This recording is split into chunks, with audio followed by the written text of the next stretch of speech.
આણંદના કહાનવાડી ગામની જમીન ગુરુકુળને આપવા મુદ્દે રાજકોટ ગુરુકુળના ત્યાગવલ્લભ સ્વામીએ પ્રતિક્રિયા આપી। તેમણે કહ્યું કે અમારી સંસ્થા 55 ગુરુકુળ ચલાવે છે। વિદ્યાનગર વિસ્તારમાં પણ અમે ગુરુકુળ સ્થાપવા ઈચ્છતા હોવાથી અમે સરકાર પાસે જમીન માંગી હતી। ગ્રામજનોનો વિરોધ છે પણ અમે ગ્રામજનો સાથે વાત કરીશું। ગુરુકુળ સ્થાપવાથી ગામમાં શું લાભ થશે તે સમજાવીશું। સાંસદે અમને મદદની ખાતરી પણ આપી છે।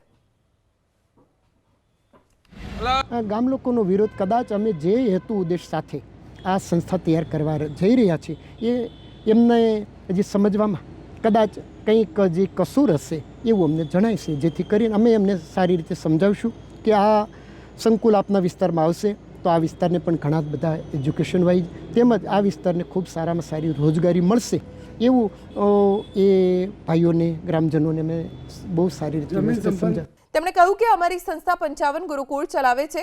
વિદ્યાનગર વિસ્તારમાં પણ અમે ગુરુકુળ સ્થાપવા ઈચ્છતા હોવાથી અમે સરકાર પાસે જમીન માંગી હતી। ગ્રામજનોનો વિરોધ છે પણ અમે ગ્રામજનો સાથે વાત કરીશું। ગુરુકુળ સ્થાપવાથી ગામમાં શું લાભ થશે તે સમજાવીશું। સાંસદે અમને મદદની ખાતરી પણ આપી છે।